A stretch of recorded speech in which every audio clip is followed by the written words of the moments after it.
ನಮಸ್ಕಾರ, ವಿವಿಸಿ ನ್ಯೂಸ್ಗೆ ಸ್ವಾಗತ. ನಾನು ತುಳಸಿ ಹರೀಶ್. ಇದು ಈ ಕ್ಷಣದ ಹೆಡ್ಲೈನ್ಸ್. ಜಿಲ್ಲೆಯ ಮಳೆಹಾನಿ ಪ್ರದೇಶಗಳಿಗೆ ಕಂದಾಯ ಸಚಿವರ ಭೇಟಿ ಪರಿಶೀಲನೆ. ಹಾನಿಯಾಗಿರುವ ಕಡೆಗಳಲ್ಲಿ ತಕ್ಷಣವೇ ನೆರವು ನೀಡುವಂತೆ ಅಧಿಕಾರಿಗಳಿಗೆ ಕೃಷ್ಣ ಬೈರೇಗೌಡ ಸೂಚನೆ. ಸಕಲೇಶಪುರಕ್ಕೆ ಕೊಂಚ ಬಿಡುವು ನೀಡಿದ ಮಳೆ. ತಾಲೂಕಿನಲ್ಲಿ ಉಂಟಾಗಿರುವ ಮಳೆ ಹಾನಿಗೆ ಸರ್ಕಾರ ಕೂಡಲೇ ವಿಶೇಷ ಪರಿಹಾರ ಪ್ಯಾಕೇಜ್ ಘೋಷಿಸಬೇಕು. ಶಾಸಕ ಸಿಮೆಂಟ್ ಮಂಜು ಆಗ್ರಹ. ಎತ್ತಿನಹೊಳೆ ಕಾಲುವೆಗೆ ಕುಸಿಯುತ್ತಿದೆ ಮಣ್ಣು. ಅವೈಜ್ಞಾನಿಕ ಕಾಮಗಾರಿಯಿಂದ ರೈತರು ಹೈರಾಣು. ಬೇಲೂರಿನ ಮಾದಿಹಳ್ಳಿ ಸಮೀಪ ಘಟನೆ.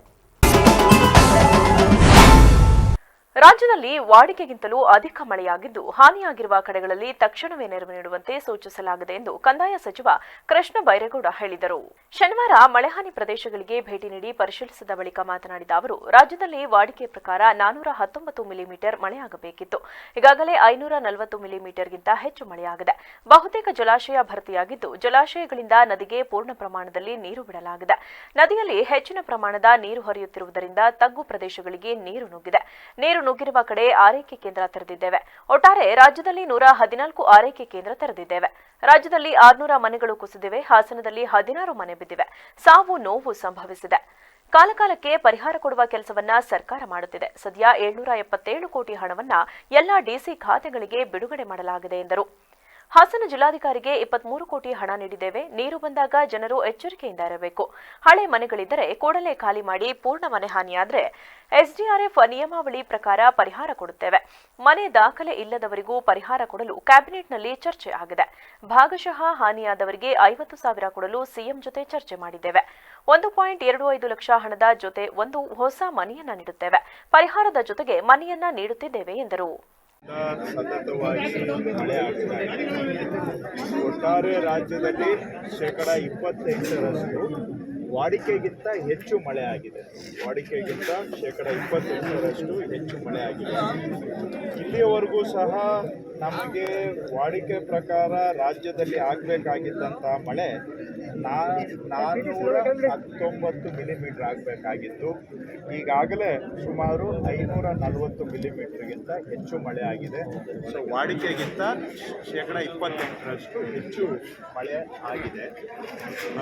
ಕೆಲವು ಜಿಲ್ಲೆಗಳಲ್ಲಿ ಕಳೆದ 15 ದಿನಗಳಿಂದ ಮಳೆ ಕೊರತೆ ಇದೆ. ಕೋಲಾರ, ಚಿಕ್ಕಬಳ್ಳಾಪುರ, ಬೆಂಗಳೂರು ಗ್ರಾಮಾಂತರ, ಸ್ವಲ್ಪ ವಿಜಯನಗರ ಜಿಲ್ಲೆ, ಇಂಥ ಕಡೆ ವಾಡಿಕೆಗಿಂತ ಬಹಳ ಕಡಿಮೆ ಮಳೆ ಆಗಿದೆ ಒಂದು 15-20 ದಿನದಿಂದ. ಆದರೆ ಬಹುತೇಕ ಜಿಲ್ಲೆಗಳಲ್ಲಿ ವಾಡಿಕೆಗಿಂತ ಹೆಚ್ಚು ಮಳೆ ಆಗಿದೆ.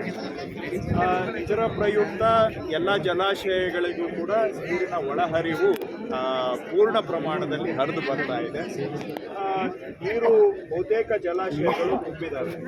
ಕೆಲವು ಜಲಾಶಯಗಳು ಬಿಟ್ಟರೆ ಸಿಂಗನಮಕ್ಕಿ, ಸೂಪ ಮತ್ತು ಘಟಪ್ರಭಾ ಇಂಥದ್ದೊಂದು 3-4 ಬಿಟ್ಟರೆ ಬಹುತೇಕ ಜಲಾಶಯಗಳು ಬಹುತೇಕ ತುಂಬುವಂಥ ಹಂತದಲ್ಲಿದೆ. ಹಾಗಾಗಿ ಜಲಾಶಯಗಳಿಂದ ನೀರನ್ನು ಪೂರ್ಣ ಪ್ರಮಾಣದಲ್ಲಿ ನದಿಗೆ ಹರಿಸುವಂಥದ್ದು ಆಗ್ತಾ ಇದೆ. ಸೊ ಹಾಗಾಗಿ ಆ ನೀರು ಈಗ ಕೆಲವು ಕಡೆ ಕಾವೇರಿಯಲ್ಲಿ, ಈಗ ಮಂಡ್ಯದಲ್ಲಿ ಸುಮಾರು 1,20,000ದಿಂದ 1,30,000 ಕ್ಯೂಸೆಕ್ಸ್ ಹರಿತಾ ಇದೆ ಮಂಡ್ಯ ಭಾಗದಲ್ಲಿ. ಅಲ್ಲಿಗೆ ಹೇಮಾವತಿದು ಸೇರ್ಕೊಳ್ತದೆ. ಇದೇ ವೇಳೆ ಕೇಂದ್ರ ಸರ್ಕಾರದ ವಿರುದ್ಧ ವಾಗ್ದಾಳಿ ನಡೆಸಿದ ಸಚಿವರು, ಕೇಂದ್ರ ಬಜೆಟ್ನಲ್ಲಿ ರಾಜ್ಯಕ್ಕೆ ದೊಡ್ಡ ಅನ್ಯಾಯ ಮಾಡಿದ್ದಾರೆ. ಭದ್ರಾ ಮೇಲ್ದಂಡೆ ಯೋಜನೆಗೆ 1 ರೂಪಾಯಿ ಕೊಟ್ಟಿಲ್ಲ. ಕರ್ನಾಟಕಕ್ಕೆ ನಿರಂತರವಾಗಿ ಅನ್ಯಾಯ ಮಾಡುತ್ತಿದೆ. ಮಹದಾಯಿ ಯೋಜನೆಯಲ್ಲಿ ನಮಗೆ ಹಂಚಿಕೆಯಾಗಿರುವ ನೀರು ಬಳಸಲು ಪರಿಸರ ಇಲಾಖೆ ಅನುಮತಿ ನೆಪವೊಡ್ಡಿ ಗೋವಾ ರಾಜ್ಯಕ್ಕೆ ಅನುಕೂಲ ಮಾಡಿಕೊಡಲು ನಮಗೆ ವಂಚನೆ ಮಾಡುತ್ತಿದ್ದಾರೆ. ಮೇಕೆದಾಟು ಯೋಜನೆಗೆ ಅನುಮತಿ ನೀಡುತ್ತಿಲ್ಲ. 5,000 ಕೋಟಿ ಕೊಡ್ತೀವಿ ಎಂದು ಘೋಷಣೆ ಮಾಡಿ 1 ರೂಪಾಯಿ ಕೊಟ್ಟಿಲ್ಲ. ತನ್ನ ಅನ್ಯಾಯ ಮುಚ್ಚಿಕೊಳ್ಳಲು ಕನ್ನಡಿಗರ ಗಮನ ಬೇರೆ ಕಡೆ ಸೆಳೆಯುವ ಪ್ರಯತ್ನ ಮಾಡುತ್ತಿದ್ದಾರೆ. ರಾಜ್ಯ ಸರ್ಕಾರದ ಬಗ್ಗೆ ಮಾತನಾಡಬೇಕಾದ್ರೆ ಮೊದಲು ಸೆಂಟ್ರಲ್ ಬಜೆಟ್ನಲ್ಲಿ ಘೋಷಣೆ ಮಾಡಿರುವ 5,000 ಕೋಟಿ ಹಣ ಬಿಡುಗಡೆ ಮಾಡಿಸಿ, ಮೇಕೆದಾಟು ಯೋಜನೆಗೆ ಅನುಮತಿ ಕೊಡಿಸಿ, ಕಳಸಾ ಬಂಡೂರಿ ಮಹದಾಯಿ ಯೋಜನೆ ಕೆಲಸ ಮಾಡಲು ಅನುಮತಿ ನೀಡಿ ಆಮೇಲೆ ಮಾತನಾಡಿ. ಕೇಂದ್ರ ಸರ್ಕಾರ ಕರ್ನಾಟಕಕ್ಕೆ ಕೊಟ್ಟಿರುವುದು ದೊಡ್ಡ ಚೊಂಬು. ಮೋಸ, ವಂಚನೆ ಮಾಡಿ ನಮ್ಮ ಜೀವನಗಳ ಜೊತೆಗೆ ಚೆಲ್ಲಾಟ ಆಡುತ್ತಿದ್ದಾರೆ. ಮೊದಲು ಕರ್ನಾಟಕಕ್ಕೆ ನ್ಯಾಯ ಕೊಡಿಸಿ ಎಂದು ಆಗ್ರಹಿಸಿದರು. ಆರೈಕೆ ಕೇಂದ್ರಗಳಿಗೆ ಬಂದು, ಕಾಳಜಿ ಕೇಂದ್ರಗಳಿಗೆ ಬಂದು ಅಲ್ಲಿ ವಸತಿ, ಊಟ ಸ್ವೀಕಾರ ಮಾಡ್ತಾ ಇದ್ದಾರೆ. ನೀರು ತಗ್ಗಿದ ಮೇಲೆ ಅವರು ವಾಪಸ್ಸು ಮನೆಗೆ ಹೋಗುವಂಥದ್ದು ಕೂಡ ಆಗ್ತಾ ಇದೆ. ರಾಜ್ಯದಲ್ಲಿ ಒಟ್ಟು ಸುಮಾರು ಒಂದು 600 ಮನೆ ಕುಸಿತ ಬಿದ್ದಿದ್ದಾವೆ, 600 ಮನೆಗಳು ಬಿದ್ದಿದ್ದಾವೆ. ಅದು ಹಾಸನ ಜಿಲ್ಲೆಯಲ್ಲಿ ಸುಮಾರು 16 ಮನೆ ಸಂಪೂರ್ಣ ಹಾನಿಯಾಗಿದೆ. ಇನ್ನು ಬೇರೆವು ಸ್ವಲ್ಪ ಹಾನಿ ಆಗಿದ್ದಾವೆ. ಈಗ ಮಳೆಯಿಂದ ಈ ಹೋದ್ವಾರ ಕೆಲವು ಕಡೆ ಸಾವುಗಳು ಆಗಿದ್ವು. ಈ ವಾರ ಸ್ವಲ್ಪ ಸಾವು ಅಲ್ಲೋ ಒಂದು ಅಪರೂಪಕ್ಕೆ ಅಲ್ಲೊಂದು ಇಲ್ಲೊಂದು ಬಿಟ್ಟರೆ ಕಡಿಮೆ ಇದೆ. ಬಹುತೇಕ ಆಗುವಂಥ ಸಾವುಗಳು ಕೂಡ ಜನ ಹೊಳೆಯಲ್ಲಿ ನೀರಿದ್ದಾಗ ಹೊಳೆ ತುಂಬಿ ಹರಿತಾ ಇದೆ ಅಂತ ಕಂಡರೂ ಕೂಡ ಕೆಲವರು ಈಜೋದಕ್ಕೆ ಹೋಗಿದ್ದಾರೆ, ಕೆಲವರು ಮೀನು ಹಿಡಿಯೋದಕ್ಕೆ ಹೋಗಿದ್ದಾರೆ.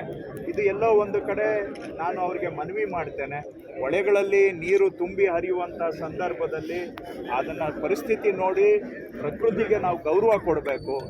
ಇಷ್ಟು ಮಳೆ ಆಗೋವಾಗ ಹೊಳೆಗೆ ಇಳಿಯುವಂಥದ್ದನ್ನು ನಾವೆಲ್ಲರೂ ಕೂಡ ಅವಾಯ್ಡ್ ಮಾಡಬೇಕು ಅಂತ ನಾನು ಮನವಿ ಮಾಡ್ತೇನೆ. ನನಗೂ ಭಾಳ ನೋವಾಯಿತು. ಹೋದ ವಾರ ಹೊಳೆಗೆ ಇಳಿದು ತುಂಬಿದಂಥ ಹೊಳೆಗೆ ಇಳಿದು 3 ಜನ ಶಿವಮೊಗ್ಗ ಜಿಲ್ಲೆ ಒಂದರಲ್ಲೇ ತೀರೋಗಿದ್ದಾರೆ. ಬೇರೆ ಜಿಲ್ಲೆಗಳಲ್ಲೂ ಕೂಡ ಈ ರೀತಿಯಾಗಿ ತೀರೋಗಿದ್ದಾರೆ. ಎರಡನೇದು, ಕೆಲವರು ಹಳೆ ಮನೆಗಳಲ್ಲಿ ವಾಸ ಮಾಡುವಾಗ ಅತಿ ಮಳೆ ಆಗುವಾಗ ದಯವಿಟ್ಟು ಹಳೆ ಮನೆ ಇದ್ದರೆ ಅಲ್ಲಿ ವಾಸ ಮಾಡಬೇಡಿ.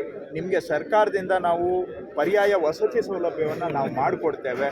ಸೊ ಹಾಗಾಗಿ ಕೆಲವರು ಹಳೆ ಮನೆ ಕುಸಿತದಿಂದ ಒಂದೆರಡು ಕಡೆ ಪ್ರಾಣಹಾನಿ ಆಗಿದೆ.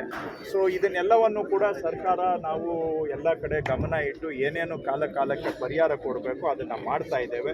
ಹಾಸನ ಜಿಲ್ಲೆಯಲ್ಲಿ ಕೂಡ ಈಗಾಗಲೇ ನಾವು ಜಿಲ್ಲಾಧಿಕಾರಿಗಳಿಗೆ 23 ಕೋಟಿ ಹಣವನ್ನು ಒದಗಿಸ್ಕೊಟ್ಟಿದ್ದೇವೆ. ಅವ್ರಿಗೆ ಫರ್ದರ್ ಹೇಳಿದ್ದಾನೆ, ಬರೀ ಜಿಲ್ಲಾಧಿಕಾರಿ ಅಷ್ಟೇ ಅಲ್ಲ, ಎಲ್ಲ ತಾಲೂಕಿಗೂ 25 ಲಕ್ಷ ಹಣ ಬಿಡುಗಡೆ ಮಾಡಿ ಅಂತ ಹೇಳಿದ್ದೇನೆ.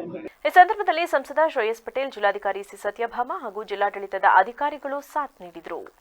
ಸಕಲೇಶಪುರ ತಾಲೂಕಿನಲ್ಲಿ ಉಂಟಾಗಿರುವ ಮಳೆಹಾನಿಗೆ ಸರ್ಕಾರ ಕೂಡಲೇ ವಿಶೇಷ ಪರಿಹಾರ ಪ್ಯಾಕೇಜ್ ಘೋಷಿಸಬೇಕೆಂದು ಶಾಸಕ ಸಿಮೆಂಟ್ ಮಂಜು ಒತ್ತಾಯಿಸಿದರು.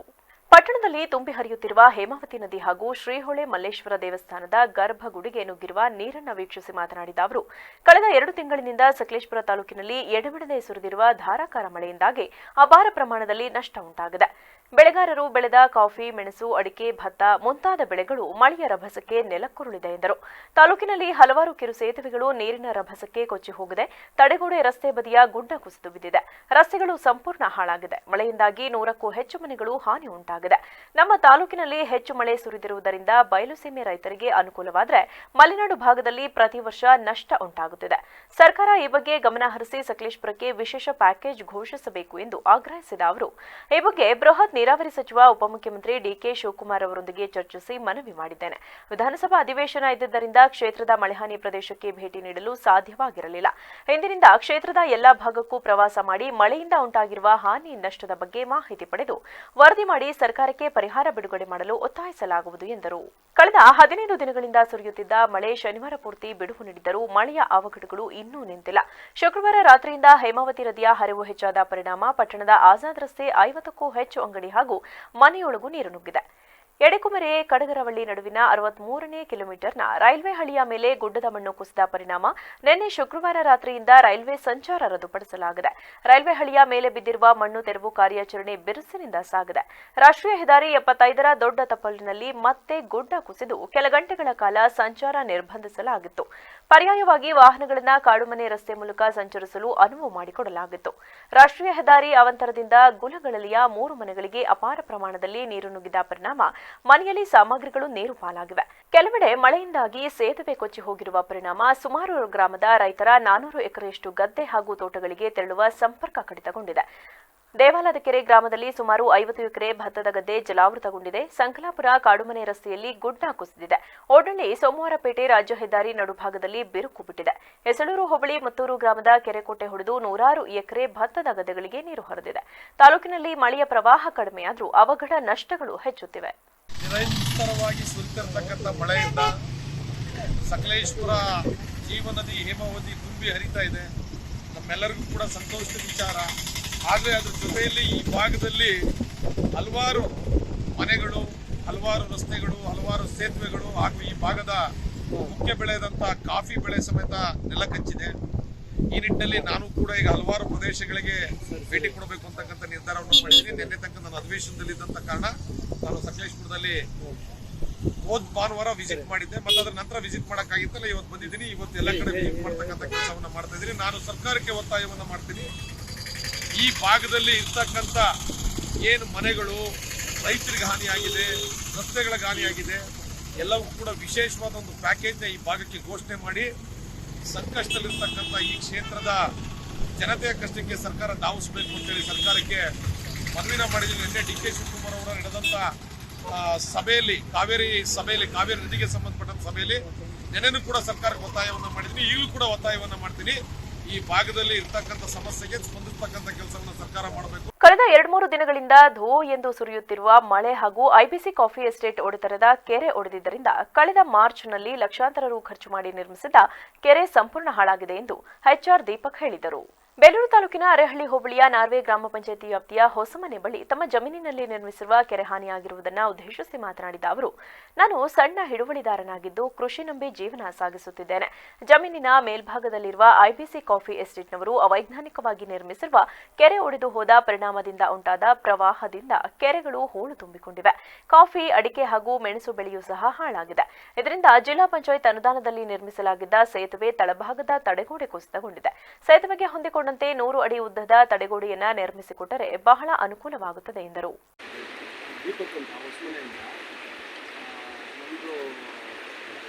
ಮೊನ್ನೆ ರಾತ್ರಿ ನೋಡ್ಕೊಂಡು ಒಂದು 11 ಗಂಟೆಯಲ್ಲಿ ಏನೇನು ಡ್ಯಾಮೇಜ್ ಆಗಿರಲಿಲ್ಲ. ಆಮೇಲೆ ಬೆಳಗ್ಗೆ ಬಂದು ನೋಡಿದಾಗ ಭಾಳ ದೊಡ್ಡ ನೀರು ಬರ್ತಾ ಇತ್ತು. ಈ ವ್ಯವಸ್ಥೆ ಆಗೋಗಿದೆ. ಇಲ್ಲಿ ಮೇಲೆ ಐಬಿಸಿ ಕೆರೆ ಒಂದು ಒಡೆದ್ಬಿಟ್ಟು ಇದಕ್ಕೆಲ್ಲ ಕಾರಣನೇ ಐಬಿಸಿ ಕೆರೆ. ಕಾಫಿ ಗಿಡ ಕಂಪ್ಲೀಟ್ ಸರ್ವನಾಶ ಆಗೋಗಿದೆ. ಇದನ್ನು ನಂಬಿಕೊಂಡು ನಾವು ಜೀವನ ಮಾಡ್ತಾ ಇದ್ದೀವಿ. ಸರ್ಕಾರದಿಂದ ಸೂಕ್ತವಾದ ಪರಿಹಾರ ಕೊಡಿಸ್ಬೇಕಂತ ನಿಮ್ಮಲ್ಲಿ ಕೇಳ್ಕೊಳ್ತೀವಿ. ಕಂಪ್ಲೀಟ್ ಇಲ್ಲಿಂದ ಒಂದು 100 ಅಡಿಯಷ್ಟು ರಿವಿಟ್ಮೆಂಟ್ ಆಗಬೇಕು. ಶಾಶ್ವತ ತಡೆಗೋಡೆ ನಿರ್ಮಿಸಬೇಕು. ಹಿಂದೆ ಜಿಲ್ಲಾ ಪಂಚಾಯತಿಯಿಂದ ಅಮಿತ್ ಶೆಟ್ಟರು ಮೆಂಬರ್ ಆದಾಗ ಈ ಒಂದು ಸೇತುವೆನ ಕಟ್ಸ್ಕೊಟ್ಟಿದ್ರು. ಕಂಪ್ಲೀಟ್ ಆ ತಡೆಗೋಡೆ ಕಂಪ್ಲೀಟ್ ಕುಸಿತು ಡ್ಯಾಮೇಜ್ ಆಗೋದಕ್ಕೆ ಅದು ಒಂದು ಕಾರಣ ಅಂತ ಹೇಳ್ಬೋದು.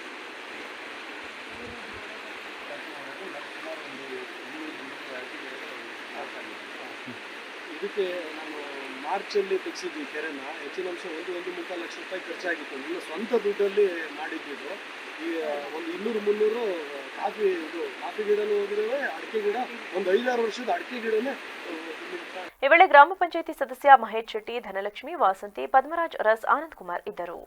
ಬೇಲೂರು ತಾಲೂಕಿನ ಮಾದೇಹಳ್ಳಿ ಮೂಲಕ ಎತ್ತಿನಹೊಳೆ ಕಾಲುವೆ ಹಾದು ಹೋಗಿದ್ದು, ಕಳೆದ 2 ದಿನಗಳಿಂದ ಸುರಿಯುತ್ತಿರುವ ಮಳೆಯಿಂದಾಗಿ ಕಾಲುವೆಯ ಮೇಲ್ಭಾಗದಲ್ಲಿ ಗುಡ್ಡೆ ಹಾಕಿದ್ದ ಮಣ್ಣು ಕಾಲುವೆ ಒಳಗೆ ಸುರಿಯುತ್ತಿದೆ. ಕಾಲುವೆಯ 2 ಭಾಗದಲ್ಲೂ ಸಹ ಮಣ್ಣಿನ ರಾಶಿ ಮಾಡಿದ್ದು ಗುಡ್ಡೆಗಳಂತಾಗಿವೆ. ವಿಪರೀತ ಮಳೆಯಿಂದಾಗಿ ಮಣ್ಣು ಕಾಲುವೆ ಒಳಗೆ ಸುರಿಯುತ್ತಿದ್ದು, ಪಕ್ಕದ ಜಮೀನಿನ ಮಾಲೀಕರು ಓಡಾಡಲು ಭಯಪಡುವಂತಾಗಿದೆ. ಅವೈಜ್ಞಾನಿಕ ಕಾಮಗಾರಿಯಿಂದ ಕೆರೆಕೋಡಿ ಸೇತುವೆ ಮೇಲೆ ಹರಿಯುತ್ತಿದೆ ನೀರು. ಕಾಲುವೆಯ ಮತ್ತೊಂದು ಬದಿಯಲ್ಲಿರುವ 100 ಎಕರೆ ಜಮೀನಿನಲ್ಲಿ ಮಾದಿಹಳ್ಳಿ ಕೇಶವಪುರ ಗ್ರಾಮದ ರೈತರು ಬೆಳೆ ಬೆಳೆದಿದ್ದು, ತಮ್ಮ ಜಮೀನಿಗೆ ಹೋಗಲು ರಸ್ತೆ ಇಲ್ಲದಂತಾಗಿದೆ. ಮಾದಿಹಳ್ಳಿ ಕೆರೆಕೋಡಿ ಮೂಲಕ ಬರುವ ನೀರು ಕಾಲುವೆ ದಾಟಿ ಕೆರೆಗೆ ಹೋಗಬೇಕಿದ್ದು, ಯಾವುದೇ ವ್ಯವಸ್ಥೆ ಮಾಡಿಲ್ಲದ ಕಾರಣ ಸೇತುವೆಯ ಮೇಲೆ ಹರಿಯುತ್ತಿದೆ. ರೈತರು ಸಹ ಈ ಸೇತುವೆ ಮೇಲೆ ಸಾಗಿ ಜಮೀನಿಗೆ ತೆರಳಬೇಕಾಗಿದ್ದು, 3-4 ಅಡಿ ನೀರು ಮತ್ತು ಗೊಟ್ಟಲು ಮಣ್ಣಿನಲ್ಲೇ ಹೋಗಬೇಕಾಗಿದ್ದು, ಒಂದು ಬದಿಯಿಂದ ಮತ್ತೊಂದು ಬದಿಗೆ ಹೋಗಲು ಸಾಧ್ಯವಾಗದೆ ಪರಿತಪಿಸುವಂತಾಗಿದೆ.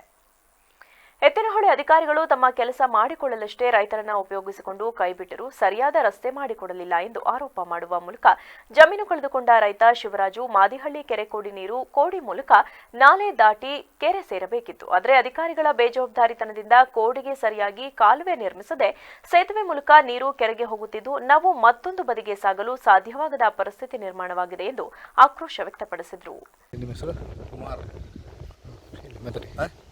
ಕುಮಾರ್, ನನ್ನ ಹೆಸರು ಕುಮಾರ್, ಮಾದಿಹಳ್ಳಿ ಗ್ರಾಮ. ನಾವು ಈಗ ಎತ್ತಿನಹೊಳೆ ಸಂತ್ರಸ್ತರ ಆಗಿ ನಾವು ಸರ್ಕಾರ ಸಂಬಂಧಪಟ್ಟಂತ ಬೇಡಿಕೆನ ಅವೈಜ್ಞಾನಿಕ ಕಾಮಗಾರಿ ಮಾಡಿದ್ದಾರೆ ನೋಡಿ. ಎಲ್ಲ ಫುಲ್ಲು ನೋಡಿ, ಎಲ್ಲ ಯಾವ ಥರ ಎಲ್ಲ ಮಣ್ಣೆಲ್ಲ ಕುಸಿದಿದೆ. ಮತ್ತು ರಸ್ತೆ ನಮಗೆ ಒಂದು ಸುಮಾರು 20 ಕುಟುಂಬ ಈಚೆ ಹೊಳೆ ದಾಟಿ ಆಚೆ ಹೋಗಬೇಕು. ಅದಕ್ಕೆ ನಮಗೆ ಯಾಕೆ ಸರಿಯಾದ ರಸ್ತೆಯನ್ನು ಮಾಡಿಕೊಟ್ಟಿಲ್ಲ. ಒಂದು 20-25 ಕುಟುಂಬ ಇವತ್ತು ನಾವು ಭೂಮಿನ ಕೃಷಿ ಚಟುವಟಿಕೆ ಮಾಡೋಕ್ಕಾಗ್ದಲ್ಲೇ ಭೂಮಿನ ಆಳ್ಬಿಡ್ಬೇಕಾದಂಥ ಪರಿಸ್ಥಿತಿ ಬಂದಿದೆ. ಕೆರೆ ಸುಮಾರು 20 ಕೆರೆ ಕಟ್ಟೆ ನೀರು ಈ ಜಾಗದಲ್ಲಿ ಹೋಗುತ್ತೆ. ಅದನ್ನೆಲ್ಲದನ್ನೂ ಅದು ಏನು ಸೇತುವೆ ಮಾಡಿದರೆ ಅದರೊಳಗಡೆ ಆ ನೀರು ಹೋಗುತ್ತೆ. ರಸ್ತೆ ರೈತರಿಗೆ ಓಡಾಡೋಕ್ಕೆ ಕೃಷಿ ಚಟುವಟಿಕೆಗಳನ್ನ ಮಾಡೋಕ್ಕೆ ರೈತರಿಗೆ ಓಡಾಡೋಕ್ಕೆ ಆ ಜಾಗ ಈಗ ಪರ್ಯಾಯ ವ್ಯವಸ್ಥೆನೇ ಇಲ್ಲದ್ರಿಂದ ನಾವು ಜಮೀನನ್ನು ಆಳ್ಬಿಡ್ಬೇಕಂತ ಪರಿಸ್ಥಿತಿ ಬಂದಿದೆ. ದಯವಿಟ್ಟು ಇದ್ರ ಬಗ್ಗೆ ಇದಕ್ಕೆ ಸಂಬಂಧಪಟ್ಟಂಥ ಇಲಾಖೆ ಆಗಲಿ ಸಚಿವರಾಗಲಿ ಗಮನ ಹರಿಸಿ ನಮಗೆ ಸರಿಯಾದ ಒಂದು ವ್ಯವಸ್ಥೆಯನ್ನು ಮಾಡಿಕೊಡ್ಬೇಕಾಗಿ ನಾವು ಸರ್ಕಾರ ನೀರಾವರಿ ಇಲಾಖೆಯಲ್ಲಿ ಬೇಡಿಕೆ ಇಡ್ತಿದ್ದೀವಿ.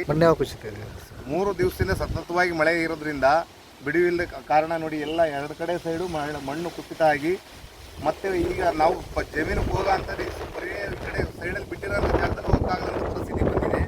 ಈಗ ನಾವು ಜೀವನ ಭಯದಲ್ಲಿ ಇಟ್ಕೊಂಡು ಓಡಾಡೋ ಪರಿಸ್ಥಿತಿ ಬಂದಿದೆ. ನೋಡಿ ಇದು ಅವೈಜ್ಞಾನಿಕ ಕಾಮಗಾರಿನ ಕೂಡಿದೆ. ಕೆರೆ ಕೋಡಿ ಅರೆ ಮಿಲಿಟರಿ ಪಡೆಗಳು ತಮ್ಮ ಪ್ರಾಣವನ್ನು ಲೆಕ್ಕಿಸದೆ ತ್ಯಾಗ ಬಲಿದಾನ ಮಾಡುತ್ತಿದ್ದರೂ ಸೈನಿಕರಿಗೆ ಸಿಗುತ್ತಿರುವ ಸೌಲಭ್ಯಗಳಲ್ಲಿ ಒಂದು ಸಣ್ಣ ಭಾಗವು ಸಿಆರ್ಪಿಎಫ್ ಪಡೆಗಳಿಗೆ ಸಿಗದೇ ಇರುವುದು ಶೋಚನೀಯ ಸಂಗತಿಯಾಗಿದೆ ಎಂದು ಕೇಂದ್ರೀಯ ಮೀಸಲು ಪೊಲೀಸ್ ಪಡೆ ನಿವೃತ್ತ ಮಹಾನಿರೀಕ್ಷಕ ಹಾಗೂ ಮಾಜಿ ಯೋಧರ ಕ್ಷೇಮಾಭಿವೃದ್ಧಿ ಸಂಘದ ಗೌರವಾಧ್ಯಕ್ಷ ಕೆಆರ್ಕೆ ಬೇಸರ ವ್ಯಕ್ತಪಡಿಸಿದರು. ನಗರದ ಕೆಂಚಟಹಳ್ಳಿಯ ದೊಡ್ಡಗೇಣಿಗೆರೆ ರಸ್ತೆಯಲ್ಲಿ ನೂತನವಾಗಿ ನಿರ್ಮಾಣ ಆಗುತ್ತಿರುವ ಕೇಂದ್ರೀಯ ಅರಸೇನೆ ಪಡೆಗಳ ಮಾಜಿ ಯೋಧರ ಭವನದಲ್ಲಿ ಇಂದು ಹಮ್ಮಿಕೊಂಡಿದ್ದ ಕೇಂದ್ರೀಯ ಮೀಸಲು ಪಡೆ 85ನೇ ಸ್ಥಾಪನಾ ದಿನಾಚರಣೆಯಲ್ಲಿ ಪೊಲೀಸ್ ಧ್ವಜಾರೋಹಣ ನೆರವೇರಿಸಿ ಹಾಗೂ ಉದ್ಘಾಟನಾ ಕಾರ್ಯಕ್ರಮದ ಅಧ್ಯಕ್ಷತೆ ವಹಿಸಿ ಮಾತನಾಡಿದ ಅವರು, ಬ್ರಿಟಿಷ್ ಕಾಲದಲ್ಲಿ ಆರಂಭವಾದ ಇಂಡಿಯಾ ಪೊಲೀಸ್ ಪಡೆ ಇಂದು ಬೃಹತ್ ಆಕಾರವಾಗಿ ಬೆಳೆದಿದೆ. ಸ್ವತಂತ್ರ ಭಾರತದಲ್ಲಿ ಶಾಂತಿ ಸೌಹಾರ್ದತೆ ಕಾಪಾಡಿ ದೇಶದ ಪ್ರಗತಿಯಲ್ಲಿ ಸಾಗುತ್ತಿದೆ.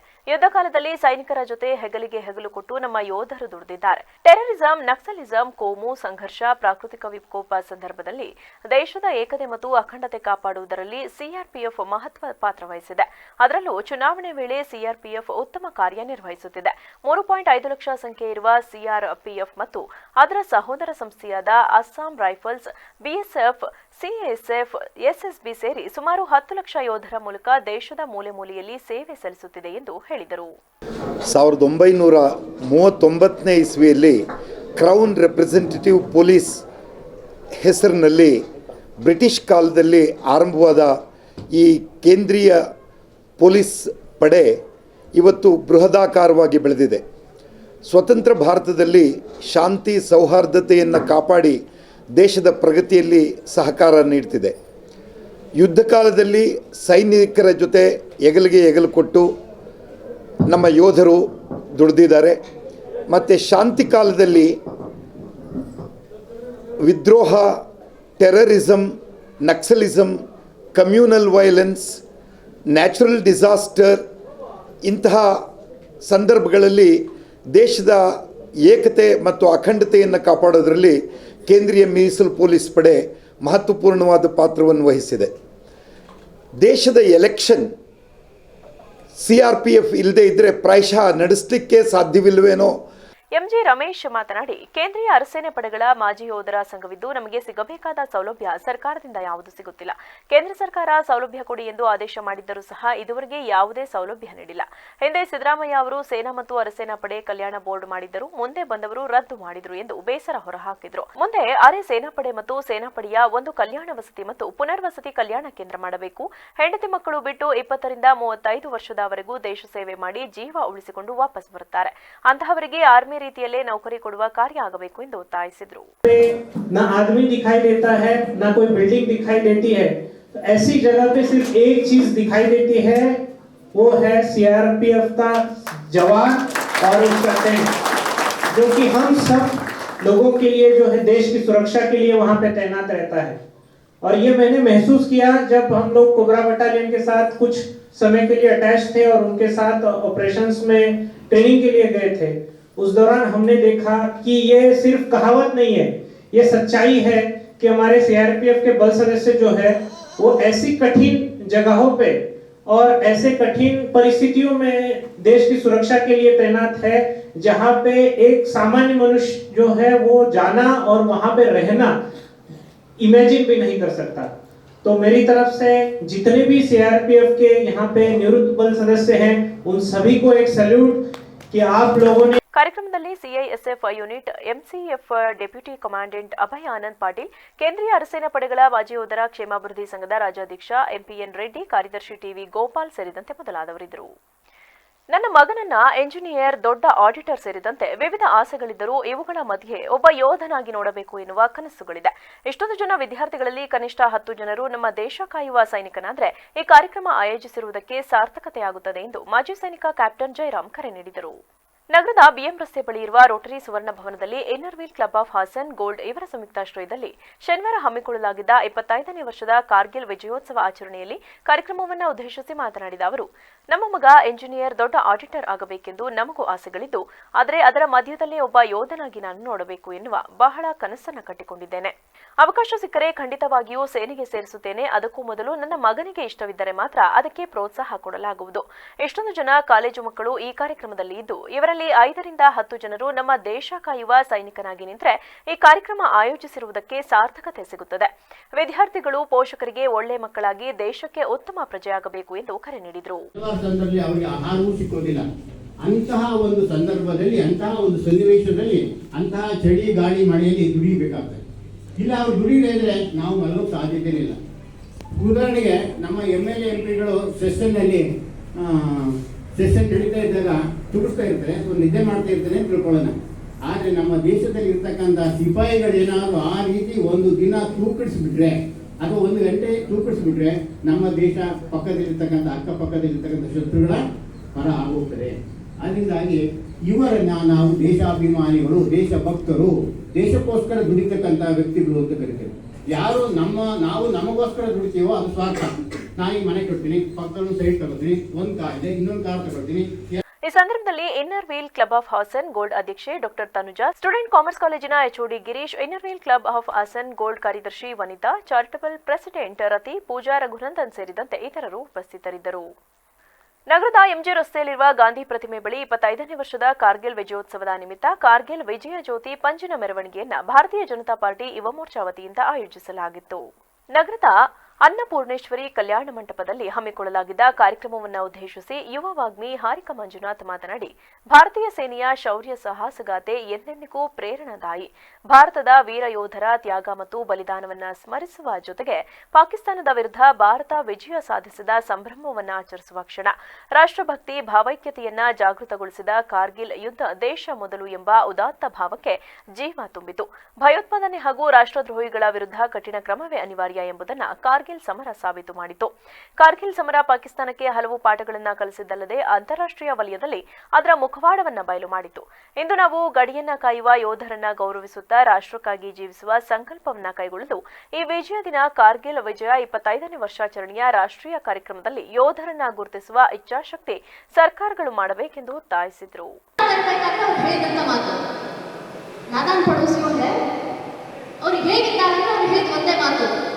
कुत्ते की पूंछ कितने भी सीधी करो वो टेढ़ी ही रहती है.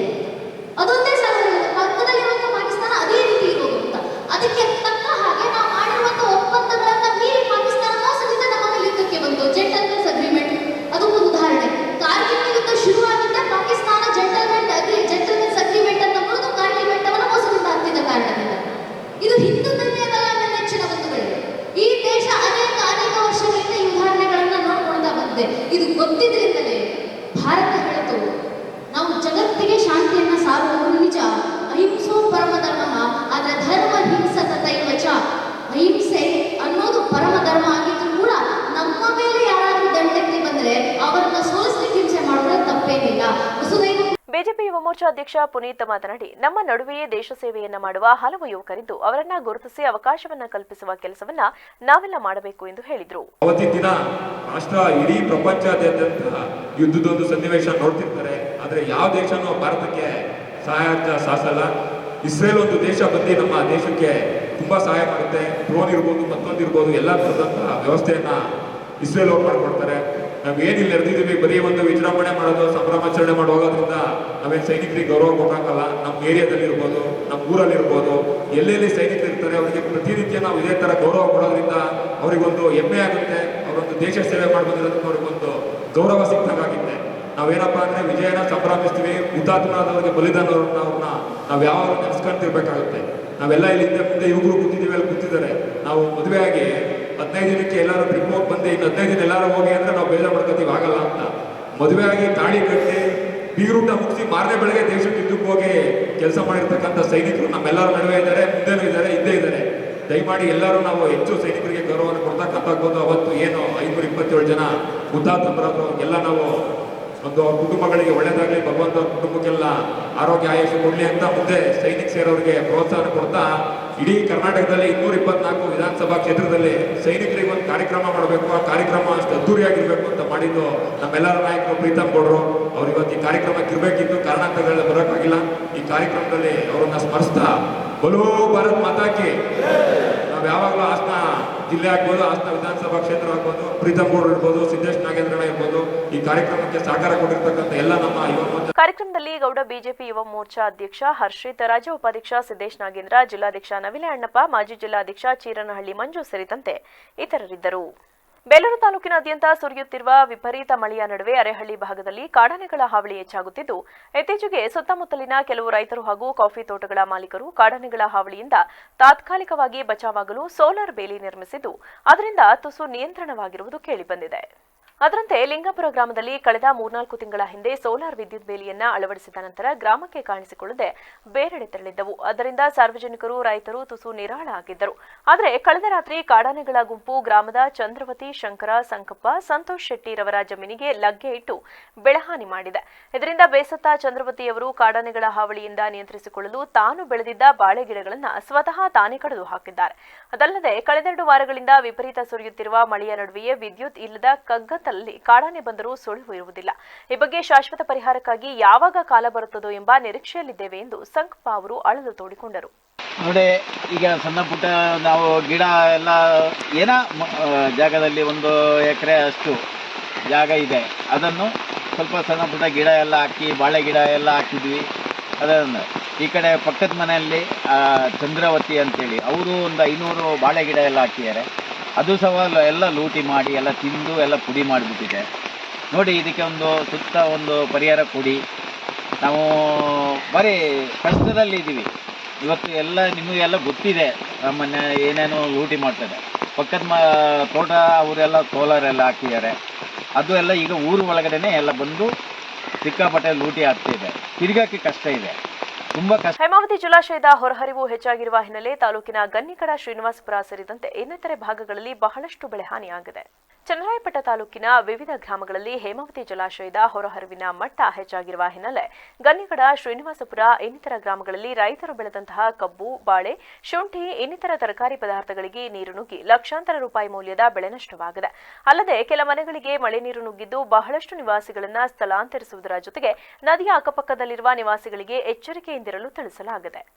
ಚನ್ನರಾಯಪಟ್ಟಣ ತಾಲೂಕಿನ ವಿವಿಧ ಗ್ರಾಮ ಪಂಚಾಯಿತಿಗಳೊಳಗೊಂಡಂತೆ ಮಳೆಯ ಅಬ್ಬರಕ್ಕೆ ಒಟ್ಟು 14 ಮನೆಗಳ ಗೋಡೆ ಕುಸಿತ ಉಂಟಾಗಿ ಅಪಾರ ನಷ್ಟವಾಗಿದೆ ಎಂದು ತಾಲೂಕು ಪಂಚಾಯಿತಿ ಕಾರ್ಯನಿರ್ವಹಣಾಧಿಕಾರಿ ಹರೀಶ್ ತಿಳಿಸಿದರು. ಪಟ್ಟಣದ ತಾಲೂಕು ಪಂಚಾಯಿತಿ ಕಚೇರಿಯಲ್ಲಿ ಸುದ್ದಿಗಾರರೊಂದಿಗೆ ಮಾತನಾಡಿದ ಅವರು, ತಾಲೂಕಿನ ವಿವಿಧ ಗ್ರಾಮ ಪಂಚಾಯಿತಿಗಳಿಂದ ಮಳೆಯ ಅಬ್ಬರದಿಂದ ಮನೆಯ ಗೋಡೆ ಕುಸಿದು ಬಹಳಷ್ಟು ಹಾನಿ ಉಂಟಾಗಿದೆ. ಈಗಾಗಲೇ ರಾಜ್ಯ ಸರ್ಕಾರ ಇವುಗಳನ್ನು ಪಟ್ಟಿ ಮಾಡಿ ಸಂಬಂಧಪಟ್ಟ ಇಲಾಖೆಗೆ ಕಳುಹಿಸುವಂತೆ ವರದಿಯನ್ನ ಸಹ ತಿಳಿಸಿದೆ. ಇದರ ಅನ್ವಯ ಮಳೆಗೆ ಹಾನಿ ಉಂಟಾದ ವ್ಯಕ್ತಿಗಳು ತಮ್ಮ ಗ್ರಾಮ ಪಂಚಾಯಿತಿಯ ಕಾರ್ಯದರ್ಶಿ ಹಾಗೂ ಕಂದಾಯ ಇಲಾಖೆಯ ಗ್ರಾಮ ಲೆಕ್ಕಾಧಿಕಾರಿಗಳನ್ನ ಸಂಪರ್ಕಿಸಿ ಸಂಬಂಧಪಟ್ಟ ದಾಖಲಾತಿಗಳನ್ನು ನೀಡುವಂತೆ ಕೋರಲಾಗಿದೆ. ಜೊತೆಗೆ ಮಳೆಯ ಅಬ್ಬರಕ್ಕೆ ಗೋಡೆ ಕುಸಿತ ಉಂಟಾದಂತಹ ಕುಟುಂಬಸ್ಥರಿಗೆ ತಲಾ 6,000 ರುಗಳನ್ನು ಸಹ ನೀಡಲಾಗಿದೆ. ಇನ್ನು ಹೆಚ್ಚಿನ ಪ್ರಮಾಣದಲ್ಲಿ ಮನೆ ಕಳೆದುಕೊಂಡಂತಹ ಕುಟುಂಬಸ್ಥರಿಗೆ ರಾಜ್ಯ ಸರ್ಕಾರದಿಂದ 1,50,000 ಹಣ ನೀಡಲು, ರಾಷ್ಟ್ರ ಮತ್ತು ರಾಜ್ಯ ಪ್ರಕೃತಿ ವಿಕೋಪ ನಿಧಿಯಿಂದ ಅನುದಾನವನ್ನು ಸಹ ನೀಡಲು ರಾಜ್ಯ ಸರ್ಕಾರದಿಂದ ಮಾರ್ಗಸೂಚಿಯನ್ನು ಸಹ ನೀಡಿದೆ. ಇದರ ಅನ್ವಯ ಇದಕ್ಕೆ ಸಂಬಂಧಪಟ್ಟ ಫಲಾನುಭವಿಗಳು ಅರ್ಜಿಯನ್ನು ಸಲ್ಲಿಸುವಂತೆ ಈ ಮೂಲಕ ಕೋರಲಾಗಿದೆ ಎಂದು ತಿಳಿಸಿದರು. ಚನ್ನರಾಯಪಟ್ಟಣ ತಾಲೂಕಿನಲ್ಲಿ ಇದುವರೆಗೆ ಮಳೆಯಿಂದಾಗಿ 14 ಮನೆಗಳು ಹಾನಿಯಾಗಿರ್ತವೆ. ಎಲ್ಲ ಮನೆಗಳು ಸಹ ಪಾರ್ಷಿಯಲಿ ಡ್ಯಾಮೇಜ್ಡ್ ಹೌಸಸ್ಸು. 14 ಮನೆಗಳಿಗೂ ಈಗಾಗಲೇ 6,500 ರೂಪಾಯಿನಂತೆ 91,000 ರೂಪಾಯಿ ಹಣವನ್ನು SDRF ಕಡೆಯಿಂದ ಕೊಡಲಾಗಿದೆ. ಸಾರ್ವಜನಿಕರಲ್ಲಿ ಒಂದು ವಿನಂತಿ ಏನಪ್ಪ ಅಂದರೆ, ಸಂಪೂರ್ಣವಾಗಿ ಮನೆ ಹಾನಿ ಮಳೆಯಿಂದ ಮನೆ ಹಾನಿ ಆದರೆ 1,20,000 ರೂಪಾಯಿಗಳನ್ನ ಕೊಡಲಾಗ್ತದೆ. ಭಾಗಶಃ ಹಾನಿ ಆದರೆ 6,500 ರೂಪಾಯಿಗಳನ್ನ ಕೊಡಲಾಗ್ತದೆ. ಯಾವುದಾದ್ರೂ ಗುಡಿಸಲುಗಳು ಹಾನಿ ಆದರೆ ಗುಡಿಸಲುಗಳಿಗೆ 8,000 ಇದೆ. ಮತ್ತು ಕ್ಯಾಟಲ್ ಶೆಡ್ ಅಂದರೆ ಕೊಟ್ಟಿಗೆ ಹಾನಿ ಆದರೆ 3,000 ರೂಪಾಯಿಗಳನ್ನ SDRF ವತಿಯಿಂದ ಕೊಡಲಾಗ್ತಾಯಿದೆ. ಈಗ ನಮ್ಮ ತಾಲೂಕಿನಲ್ಲಿ ಯಾವುದೇ ಮನೆ ಹಾನಿ ಆದರೆ ಸಂಬಂಧಪಟ್ಟ ಗ್ರಾಮ ಪಂಚಾಯತ್ PDO, RI ಮತ್ತು ವಿಲೇಜ್ ಅಕೌಂಟೆಂಟ್ಗಳ ಗಮನಕ್ಕೆ ತಂದು ಅವರ ಜಂಟಿ ವರದಿ ಆಧಾರದ ಮೇಲೆ ತಹಶೀಲ್ದಾರ್ ಕಡೆಯಿಂದ ಈ ಏನು ಮಳೆ ಹಾನಿಯಿಂದ ಕೊಡ್ತಕ್ಕಂಥ ಹಣ ಏನಿದೆ ಅದನ್ನು ಕೊಡಲಾಗ್ತದೆ. ಚಂದ್ರಾಯಪಟ್ಟಣ ತಾಲೂಕಿನ ಬಾಗೂರು ಹೋಬಳಿನಲ್ಲಿ 1 ಮನೆ, ನುಗ್ಗೇಹಳ್ಳಿ ಹೋಬಳಿನಲ್ಲಿ 4 ಮನೆಗಳು, ಕಸಬಾ ಹೋಬಳಿನಲ್ಲಿ 4 ಮನೆ, ಶ್ರವಣಬೆಳಗೊಳ ಹೋಬಳಿನಲ್ಲಿ 4 ಮನೆ, ದಂಡಿಗನಹಳ್ಳಿ ಹೋಬಳಿನಲ್ಲಿ 1. ನಿವೃತ್ತ ಹಾಗೂ ಹಾಲಿ ಸೈನಿಕರ ಸಂಘ, ರೋಟರಿ ಕ್ಲಬ್, ವಾರಿಯರ್ಸ್ ಅಕಾಡೆಮಿ ಹಾಗೂ ವಿವಿಧ ಸಂಘಟನೆಗಳ ಸಹಯೋಗದಲ್ಲಿ ಪಟ್ಟಣದಲ್ಲಿ ಶುಕ್ರವಾರ ಕಾರ್ಗಿಲ್ ವಿಜಯೋತ್ಸವದ ರಜತೋತ್ಸವ ಕಾರ್ಯಕ್ರಮವನ್ನು ಆಚರಿಸಲಾಯಿತು. ಕಾರ್ಯಕ್ರಮದಲ್ಲಿ ಭಾಗವಹಿಸಿ ನಿವೃತ್ತ ಕಮಾಂಡರ್ ಚಂದ್ರಶೇಖರ್ ಮಾತನಾಡಿ, ಯುದ್ಧ ಯಾರಿಗೂ ಒಳ್ಳೆಯದಲ್ಲ. 2 ಕಡೆ ಸಾವು, ನೋವು, ಆಸ್ತಿ ಹಾನಿಯಾಗುವುದರ ಜೊತೆಗೆ ಸಾಮಾಜಿಕ, ಆರ್ಥಿಕ ಹಾಗೂ ಶೈಕ್ಷಣಿಕವಾಗಿಯೂ ತುಂಬಲಾರದ ನಷ್ಟವನ್ನ ಅನುಭವಿಸಬೇಕಾಗುತ್ತದೆ. ಭಾರತ ಶಾಂತಿಪ್ರಿಯ ರಾಷ್ಟ್ರ. ಆದರೆ ಕಾರ್ಗಿಲ್ ಯುದ್ಧ ಪಾಕಿಸ್ತಾನದ ದುರಾಕ್ರಮಣದ ವಿರುದ್ಧ ಅನಿವಾರ್ಯವಾಗಿ ನಡೆಯಬೇಕಾಗಿತ್ತು. 83 ದಿನಗಳ ಕಾಲ ನಡೆದ ಯುದ್ಧದಲ್ಲಿ ಭಾರತದ 527 ಮಂದಿ ಸೈನಿಕರು ಮರಣಿಸಿದರು. ಇವರ ತ್ಯಾಗ ಬಲಿದಾನದಿಂದ ಯುದ್ಧದಲ್ಲಿ ಗೆಲುವು ಸಾಧಿಸಲು ಸಾಧ್ಯವಾಯಿತು ಎಂದರು. 1999ರಂದು ನಾವು ಭಾರತದ ಮೇಲೆ ಒಂದು ಸಣ್ಣ ಯುದ್ಧವನ್ನು ಮಾಡಿ ವಿಜಯ ಗಳಿಸಿದ ದಿವಸ. ಅದರಿಂದ ಇದನ್ನು ಕಾರ್ಗಿಲ್ ವಿಜಯ ದಿವಸ ಅಂತ ಹೇಳ್ತೀವಿ. ಕಾರ್ಗಿಲ್ ಯಾಕೆಂದರೆ ಕಾರ್ಗಿಲ್ ಡಿಸ್ಟ್ರಿಕ್ಟ್ನಲ್ಲಿ ಈ ಯುದ್ಧವಾಗಿತ್ತು. ವಿಜಯ ದಿವಸ ಯಾಕೆ ಹೇಳ್ತೀವಿ ಅಂದರೆ ಒಂದು ಗೆದ್ದಿದ್ದು, ಎರಡನೇದು ಈ ಆಪರೇಷನ್ಗೆ ಕೋಡ್ ವರ್ಡ್ ಕೊಟ್ಟಿದ್ದು ವಿಜಯ್ ಅಂತ. ಆಪರೇಷನ್ ವಿಜಯ್ ಅಂದರೆ ಅದು ಕಾರ್ಗಿಲ್ ಯುದ್ಧದ ಆಪರೇಷನ್ ಕೋಡ್. ಅದರಿಂದ ಇವತ್ತಿನ ದಿವಸ ಕಾರ್ಗಿಲ್ ವಿಜಯ ದಿವಸ ಅಂತ ಸಂದರ್ಭ. ನನಗೆ 25 ವರ್ಷವಾಯಿತು. ಇದು ಇನ್ನೂ ಮಹತ್ವವಾದದ್ದು, ರಜತ ಮಹೋತ್ಸವವಾಯಿತು. ಹಾಗಾಗಿ ದೇಶದ ಎಲ್ಲ ಕಡೆಗಳಲ್ಲಿ ಈ ದಿನದ ಕಾರ್ಯಕ್ರಮವನ್ನು ಬಹಳ ದೂರಿಂದ ಆಚರಿಸಿದ್ದಾರೆ. ಶಾಲಾ ಕಾಲೇಜುಗಳಲ್ಲಿ, ಎಲ್ಲ ಬೇರೆ ಬೇರೆ ಕ್ಲಬ್ಗಳಲ್ಲಿ, ಎಲ್ಲೆಲ್ಲಿ ಆರ್ಮಿ, ಏರ್ಫೋರ್ಸ್ ಯೂನಿಟ್ಗಳಿದೆ ಅಲ್ಲೆಲ್ಲ. ಕಾರ್ಗಿಲ್ ಅನ್ನುವಂಥದ್ದು ಒಂದು ಜಾಗ ಜಮ್ಮು ಕಾಶ್ಮೀರ. ತಹಶೀಲ್ದಾರ್ ಬಸವರೆಡ್ಡಪ್ಪ ರೋಣದ್ ಮಾತನಾಡಿ, ಪರಕೀಯರ ದಾಳಿಯಿಂದ ದೇಶದ ರಕ್ಷಣೆ ಮಾಡಿದ ಸೈನಿಕರ ತ್ಯಾಗ ಹಾಗೂ ದೇಶಪ್ರೇಮವನ್ನ ಸ್ಮರಿಸಿ ಅವರಿಗೆ ಗೌರವ ಸಲ್ಲಿಸುವ ಜೊತೆಗೆ ದೇಶವನ್ನ ಇನ್ನಷ್ಟು ಸುಭದ್ರವಾಗಿ ಕಟ್ಟುವ ನಿಟ್ಟಿನಲ್ಲಿ ಕಾರ್ಯೋನ್ಮುಖವಾಗಬೇಕು ಎಂದರು. ಪ್ರತಿಯೊಂದು ಹಳ್ಳಿ, ಗ್ರಾಮ, ನಗರ, ಪಟ್ಟಣ ಎಲ್ಲ ಕಡೆ ಆಗ್ತಿದೆ. ಇದು ಯಾಕಪ್ಪ ಅಂದ್ರೆ ಏನು 25 ವರ್ಷದ ಹಿಂದೆ ಈ ಪಾಕಿಸ್ತಾನ ಬರೋದು ನಮ್ಮ ಗಡಿಯಲ್ಲಿ ಬಂದು ಕಾರ್ಗಿಲ್ನಲ್ಲಿ ಏನು ಆಕ್ರಮಿಸಿಕೊಂಡಿದ್ರು, ಅದು ಮೇ 3ಕ್ಕೆ 1999ರಲ್ಲಿ ಕಂಡುಕೊಂಡಿದ್ದು. ಅವರನ್ನ ಮೆಟ್ಟಿಸೋಕೆ ಭೂಸೇನೆ, ವಾಯುಸೇನೆ ಎಲ್ಲ ಸೇರಿಕೊಂಡು ಏನು ಪ್ರಯತ್ನ ಪಟ್ಟರು. ಆ ಪ್ರಯತ್ನ ಪರವಾಗಿ ಜುಲೈ 26ಕ್ಕೆ ಈ ಆಪರೇಷನ್ ವಿಜಯ್ ಈ ಒತ್ತುವರಿನ ತೆರವುಗೊಳಿಸೋಕೆ ಏನು ಕಾರ್ಯಕ್ರಮ ಆಗಿತ್ತು, ಇದಕ್ಕೆ ಆಪರೇಷನ್ ವಿಜಯ್ ಅಂತ ಕರೆಯಲಾಗಿತ್ತು. ಈ ಆಪರೇಷನ್ ವಿಜಯ್ ಸಕ್ಸಸ್ಫುಲ್ ಪೂರ್ಣಗೊಂಡಿದ್ದು ಡಿಕ್ಲೇರ್ 26 ಜುಲೈ 1999ರಲ್ಲಿ. ಆ 25 ವರ್ಷಗಳಿಂದ ಸಣ್ಣ ಪುಟ್ಟ ಈಗಲೂ ಸುಲಭ. ಕಾರ್ಯಕ್ರಮದಲ್ಲಿ ಸೈನಿಕರ ಸಂಘದ ಅಧ್ಯಕ್ಷ ಶಿವೇಗೌಡ, ಕಾರ್ಯದರ್ಶಿ ಅರುಣ್ ಕುಮಾರ್, ನಿವೃತ್ತ ಸೈನಿಕರಾದ ಮಂಜುನಾಥ್, ಹರೀಶ್ ಕುಮಾರ್, ಚೇತನ್ ಕುಮಾರ್, ಪಟ್ಟಣ ಪಂಚಾಯಿತಿ ಸದಸ್ಯ ರಮೇಶ್ ವಾಟಾಳ್, ಮುಖಂಡ ಚಂದ್ರಶೇಖರ್ ಉಪಸ್ಥಿತರಿದ್ದರು. ಪಾಂಡವಪುರದ ಬೆಟ್ಟಹಳ್ಳಿ ಹುಲ್ಕೆರೆ ಕುಪ್ಪಲು ಬಳಿ ಇರುವ ಶ್ರೀ ವಿಜಯಕಾಳಿ ಪವಾಡ ಪ್ರಸನ್ನ ಬಸಪ್ಪ ದೇವಸ್ಥಾನದ ಸನ್ನಿಧಿಯಲ್ಲಿ ತೀರ್ಥಸ್ಥಾನ ಹಾಗೂ ಶ್ರೀ ವಿಜಯಕಾಳಿ ಅಮ್ಮನವರಿಗೆ ವಿಶೇಷ ಅಲಂಕಾರದೊಂದಿಗೆ ಪೂಜೆ ಸಲ್ಲಿಸಲಾಯಿತು. ಧರ್ಮದರ್ಶಿಗಳು ಹಾಗೂ ಪೀಠಾಧ್ಯಕ್ಷರಾದ ಡಾಕ್ಟರ್ ರಾಜೇಶ್ ಗುರೂಜಿಯವರ ಭಕ್ತಾದಿಗಳಿಗೆ ತಲೆಯ ಮೇಲೆ ಶ್ರೀ ವಿಜಯಕಾಳಿ ಅಮ್ಮನವರ ವಿಗ್ರಹವನ್ನ ಇಟ್ಟುಕೊಂಡು ತಾವೇ ತೀರ್ಥದ ನೀರನ್ನು ಹಾಕುವ ಮೂಲಕ ವಿಶೇಷವಾಗಿ ನಡೆಸಿಕೊಟ್ಟರು. ಧರ್ಮದರ್ಶಿಗಳು ಹಾಗೂ ಸಂಸ್ಥಾಪಕರಾದ ಡಾಕ್ಟರ್ ರಾಜೇಶ್ ಗುರೂಜಿಯವರು ಮಾತನಾಡಿ, ಶ್ರೀ ವಿಜಯಕಾಳಿ ಅಮ್ಮನವರಿಗೆ ಮೊದಲ ಬಾರಿ ಬರುವವರು 3 ಬಾರಿ ತೀರ್ಥಸ್ನಾನ ಮಾಡಬೇಕು. ನಂತರ ಪ್ರತಿ ಅಮಾವಾಸ್ಯೆ ಮತ್ತು ಹುಣ್ಣಿಮೆಯಲ್ಲಿ ನಡೆಯುವ ಶ್ರೀ ಪತ್ಯಂಗಿ ದೇವಿಗೆ ಪ್ರತ್ಯಂಗಿ ಹೋಮದಲ್ಲಿ ಭಾಗವಹಿಸಿ ತಮ್ಮ ಸಮಸ್ಯೆಗಳು ಮತ್ತು ಕಷ್ಟಗಳನ್ನು ನಿವಾರಿಸಿಕೊಳ್ಳಬಹುದು. ಈ ನಮ್ಮ ಮಠಕ್ಕೆ ಕರ್ನಾಟಕ ಹಾಗೂ ಹೊರ ರಾಜ್ಯಗಳಿಂದಲೂ ಕೂಡ ಬಂದು ಭಕ್ತಾದಿಗಳು ಯಾವುದೇ ಜಾತಿ ಭೇದವಿಲ್ಲದೆ ಸ್ವಯಂ ಪ್ರೇರಿತವಾಗಿ ಬಂದು ಸೇವೆಗಳನ್ನು ಸಲ್ಲಿಸುತ್ತಿದ್ದಾರೆ. ಭಕ್ತಾದಿಗಳು ಬೇರೆಯವರ ಮಾತಿಗೆ ಕಿವಿಕೊಡದೆ ತಾವೇ ಸ್ವತಃ ಖುದ್ದಾಗಿ ಬಂದು ನಮ್ಮ ಶ್ರೀ ವಿಜಯಕಾಳಿ ಅಮ್ಮನವರ ದರ್ಶನ ಮಾಡಿ ಪ್ರತಿ ಸೋಮವಾರ, ಮಂಗಳವಾರ, ಶುಕ್ರವಾರ, ಭಾನುವಾರ ದೇವಸ್ಥಾನ ತೆರೆದಿರುತ್ತದೆ ಎಂದು ತಿಳಿಸಿದರು. 3ನೇ ವಾರ ಇದು ಒಳ್ಳೇದಾಗೈತೆ. ಮೈಕೈ ನೋವಿತ್ತು, ಎಲ್ಲ ವಾಸಿ ಆಗೈತೆ, ಬರ್ತೈತೆ. 3ನೇ ವಾರನ ಇದು? ಮೊದಲು ಬಂದಾಗ ಹೆಂಗಿತ್ತು, ಈಗ ಹೆಂಗಿದೆ? ಈ ಪರವಾಗಿಲ್ಲ, ಸ್ವಲ್ಪ ಚೆನ್ನಾಗೈತೆ. ಏನಂತೀರ ದೇವಸ್ಥಾನ ಬರೋರಿಗೆ? ಒಳ್ಳೇದಾಗಲಿ, ಎಲ್ಲ ಬರಲಿ, ಕಷ್ಟ ಸುಖ ಎಲ್ಲ ಪರಿಹಾರ ಆಗಲಿ, ದೇವ್ರ ಶಕ್ತಿ ಐತೆ, ಒಳ್ಳೇದು ಮಾಡಿ. ಈ ಸಂದರ್ಭದಲ್ಲಿ ಶ್ರೀ ವಿಜಯಕಾಳಿ ದೇವಸ್ಥಾನದ ವ್ಯವಸ್ಥಾಪಕರಾದ ಶ್ರೀನಿವಾಸ್, ಅಭಿಲಾಷ್, ಮನು, ದಿನೇಶ್, ಆಕಾಶ್, ದೇವಸ್ಥಾನದ ಸಿಬ್ಬಂದಿ ವರ್ಗದವರು ಹಾಗೂ ಭಕ್ತಾದಿಗಳು ಹಾಜರಿದ್ದರು. ವರದಿ T S Shashikanth, VVC news, Mandya. Kerpete ಪಟ್ಟಣದಲ್ಲಿರುವ ದುಂಡಶೆಟ್ಟಿ ಲಕ್ಷ್ಮಮ್ಮ ಸ್ಮಾರಕ ಸಾರ್ವಜನಿಕ ಆಸ್ಪತ್ರೆಯ ಒಳ ಹಾಗೂ ಹೊರ ರೋಗಿಗಳಿಗೆ ಕ್ಷೇತ್ರದ ಮಾಜಿ ಶಾಸಕ ಕೆಬಿ ಚಂದ್ರಶೇಖರ್ ಸಹೋದರ, ಪುರಸಭಾ ಹಿರಿಯ ಸದಸ್ಯ ಕೆಬಿ ಮಹೇಶ್ ಸುಪುತ್ರ, ಕಾಂಗ್ರೆಸ್ ಯುವ ಮುಖಂಡ ಶ್ಯಾಮ್ ಪ್ರಸಾದ್ ಹುಟ್ಟುಹಬ್ಬದ ಅಂಗವಾಗಿ ಕಾಂಗ್ರೆಸ್ ಯುವ ಘಟಕದ ಪದಾಧಿಕಾರಿಗಳು ಹಣ್ಣು ಹಂಪಲು ವಿತರಣೆ ಮಾಡುವ ಮೂಲಕ ಹುಟ್ಟುಹಬ್ಬವನ್ನು ಅರ್ಥಪೂರ್ಣವಾಗಿ ಆಚರಣೆ ಮಾಡಲಾಯಿತು. ಈ ಸಂದರ್ಭದಲ್ಲಿ ಮಾತನಾಡಿ ಕಸಬಾ ಹೋಬಳಿ ಯುವ ಕಾಂಗ್ರೆಸ್ ಘಟಕದ ಅಧ್ಯಕ್ಷ ಕೊಮ್ಮೇನಹಳ್ಳಿ ಅನಿಲ್, ನಮ್ಮ ನಾಯಕ ಶ್ಯಾಮ್ ಪ್ರಸಾದ್ ಹುಟ್ಟುಹಬ್ಬದ ಅಂಗವಾಗಿ ದೇವಾಲಯದಲ್ಲಿ ವಿಶೇಷ ಪೂಜೆ ಸಲ್ಲಿಸಿ ಪಟ್ಟಣದ ಸಾರ್ವಜನಿಕ ಆಸ್ಪತ್ರೆಯ ಒಳಹೊರ ರೋಗಿಗಳಿಗೆ ಹಣ್ಣು ಹಂಪಲು ವಿತರಣೆ ಹಾಗೂ ನಮ್ಮ ಗ್ರಾಮದ ಕೊಮ್ಮೇನಹಳ್ಳಿ ಶಾಲಾ ಮಕ್ಕಳಿಗೆ ನೋಟ್ ಪುಸ್ತಕಗಳನ್ನು ವಿತರಣೆ ಮಾಡಿದ್ದೇವೆ. ಭವಿಷ್ಯದ ದಿನಗಳಲ್ಲಿ ಶ್ಯಾಮ್ ಪ್ರಸಾದ್ ಅವರಿಗೆ ರಾಜಕೀಯದಲ್ಲಿ ಸಕ್ರಿಯವಾಗಿ ಭಾಗವಹಿಸಿ ಅಧಿಕಾರ ಸಿಗುವಂತೆ ಭಗವಂತನಲ್ಲಿ ಪ್ರಾರ್ಥಿಸುತ್ತೇವೆ ಎಂದರು. ಈ ಸಂದರ್ಭದಲ್ಲಿ ಆತ್ಮಾನಂದ, ಅಂಚೆಮುದ್ದನಹಳ್ಳಿ ನವೀನ್, ಯೋಗೇಂದ್ರ, ಸುನಿಲ್, ಮಂಜುನಾಥ್, ಎಚ್ಪಿ ಕೀರ್ತಿರಾಜ್, ಪಟೇಲ್ ಕೃಷ್ಣ, ಕೊಮ್ಮೇನಹಳ್ಳಿ ಮುತ್ತುರಾಜ್, ಗಿರೀಶ್, ರಾಕಿ, ಅಜಿತ್ ಸೇರಿದಂತೆ ಇತರರು ಉಪಸ್ಥಿತರಿದ್ದರು. ವರದಿ ಮನುಮಕವಳ್ಳಿ, ವಿವಿಸಿ ನ್ಯೂಸ್, ಕ್ಯಾರ್ಪೇಟೆ. ಮಹೇಶ್ ಅವರ ಸುಪುತ್ರ ಶ್ಯಾಮ್ ಪ್ರಸಾದ್ ಅವರ ಹುಟ್ಟುಹಬ್ಬವಾಗಿ ನಮ್ಮ ಶಾಲೆಗೆ ಎಲ್ಲ ಮಕ್ಕಳಿಗೂ ಪೆನ್ನು ಪುಸ್ತಕ ವಿತರಣೆ ಮಾಡ್ತಾ ಇದ್ದೀವಿ. ಇನ್ನೂ ಈ ಶಾಲೆಗೆ ಇನ್ನೂ ಹೆಚ್ಚಾಗಿ ದಾನಿಗಳಿದ್ದಾರೆ, ಹೆಚ್ಚಾಗಿ ಶಾಲೆಗೆ ಇನ್ನೂ ಮಾಡುವಂಥ ಕೆಲಸಗಳಿದ್ದಾವೆ. ಹಾಗೂ ಇಲ್ಲಿರುವಂಥ ಎಲ್ಲ ಗ್ರಾಮದ ಮಕ್ಕಳುಗಳನ್ನು ಪ್ರೈವೇಟ್ ಶಾಲೆಗೆ ಬಿಟ್ಟು ಈ ಶಾಲೆ ಇನ್ನೂ ಮುಂದುವರಿಲಿ. ಯಾಕೆಂದರೆ ಈ ಶಾಲೆಯಲ್ಲಿ ಎಷ್ಟೋ ಜನ 35 ಜನ ಮಕ್ಕಳಿದ್ದಾವೆ, ಈಗ ಕಮ್ಮಿ ಆಗಿದ್ದಾರೆ, 10-15 ಜನ ಮಕ್ಕಳು. ದಯಮಾಡಿ ಆ ಮಕ್ಕಳುಗಳನ್ನು ಇದೇ ಶಾಲೆಗೆ ಸೇರಿಸಿ ಅಂತ ಹೇಳಿ ಇವತ್ತು ಶ್ಯಾಮ್ ಪ್ರಸಾದ್ ಅವರು ಇಲ್ಲಿ ನಮ್ಮ ಶಾಲೆಗೆ ಕೇಳ್ಕೊಂಡಾಗ ಎಲ್ಲರಿಗೂ ಹಣ ಹಿಂಗೆ ಮಾಡ್ತೀವಿ ಅಂದಿದ್ದಕ್ಕೆ ಆಯ್ತಪ್ಪ ಮಾಡಪ್ಪ, ಇನ್ನೂ ಏನು ಬೇಕು ಅಂದರು. ಮುಂದಿನ ದಿನಗಳಲ್ಲಿ ಅವ್ರಿಗೆ ಮಕ್ಕಳುಗಳಿಗೆ ಬ್ಯಾಗು ಮತ್ತು ಊಟದ ಬಾಕ್ಸ್ಗಳು. ಭಾರತೀಯ ಸಂವಿಧಾನದಲ್ಲಿ ಡಾಕ್ಟರ್ ಬಿಆರ್ ಅಂಬೇಡ್ಕರ್ ಅವರು ಮಹಿಳೆಯರು ಮತ್ತು ಮಕ್ಕಳಿಗೆ ವಿಶೇಷ ಸ್ಥಾನಮಾನ ನೀಡಿ ಅವರ ರಕ್ಷಣೆಗೆ ಒತ್ತು ನೀಡಿದ್ದಾರೆಂದು ಹಿರಿಯ ಸಿವಿಲ್ ನ್ಯಾಯಾಧೀಶರಾದ ಹನುಮಂತ ಜಿಎಚ್ ತಿಳಿಸಿದರು. ಟಿ.ನರಸೀಪುರ ತಾಲೂಕಿನ ಮೂಗೂರು ಗ್ರಾಮದ ಕರ್ನಾಟಕ ಪಬ್ಲಿಕ್ ಶಾಲೆಯಲ್ಲಿ ತಾಲೂಕು ಕಾನೂನು ಸೇವಾ ಸಮಿತಿ, ವಕೀಲರ ಸಂಘ, ಶಿಕ್ಷಣ ಇಲಾಖೆ ಸೇರಿದಂತೆ ವಿವಿಧ ಸಂಘ ಸಂಸ್ಥೆ ವತಿಯಿಂದ ಆಯೋಜಿಸಲಾಗಿದ್ದ ಬಾಲ್ಯ ವಿವಾಹ ನಿಷೇಧ ಕಾಯ್ದೆ ಮತ್ತು ಲೈಂಗಿಕ ಅಪರಾಧಗಳಿಂದ ಮಕ್ಕಳ ರಕ್ಷಣೆ ಕಾಯ್ದೆ ಬಗ್ಗೆ ಕಾನೂನು ಅರಿವು ಕಾರ್ಯಕ್ರಮದ ಉದ್ಘಾಟಿಸಿ ಮಾತನಾಡಿದ ಅವರು, ಭಾರತ ದೇಶ ಮೊದಲಿನಿಂದಲೂ ಪಿತೃ ಪ್ರಧಾನವಾದ ದೇಶ. ಇಲ್ಲಿ ಪುರುಷರಿಗೆ ಮೊದಲ ಪ್ರಾಧಾನ್ಯತೆ ನೀಡಿ ಮಹಿಳೆಯರು ಮತ್ತು ಮಕ್ಕಳಿಗೆ ಬೆಲೆ ಇಲ್ಲದ ಕಾಲಮಾನದ ಘಟ್ಟದಲ್ಲಿ ಡಾಕ್ಟರ್ ಬಿಆರ್ ಅಂಬೇಡ್ಕರ್ ಅವರು ಸಂವಿಧಾನದಲ್ಲಿ ಸಮಾನ ಹಕ್ಕುಗಳನ್ನು ಕಲ್ಪಿಸಿದ್ದು ಅದನ್ನು ಕೇಂದ್ರ ಹಾಗೂ ರಾಜ್ಯ ಸರ್ಕಾರಗಳು ಜಾರಿಗೆ ತಂದಿವೆ ಎಂದ ಅವರು, ಮಕ್ಕಳು ಈ ದೇಶದ ಮುಂದಿನ ಸಂಪತ್ತು. ಕಾನೂನಿನ ಅರಿವನ್ನ ಪ್ರತಿಯೊಬ್ಬರು ಅರಿತು ಶಿಕ್ಷಣ ಹಾಗೂ ಗುರಿಯ ಕಡೆ ಗಮನ ನೀಡಿ ಸಮಾಜಕ್ಕೆ ಕೊಡುಗೆಯಾಗಬೇಕು ಎಂದರು. ಇತ್ತೀಚೆಗೆ ಸಾಮಾನ್ಯವಾಗಿ ನಿಮಗೆಲ್ಲ ಪತ್ರಿಕೆ ಮತ್ತು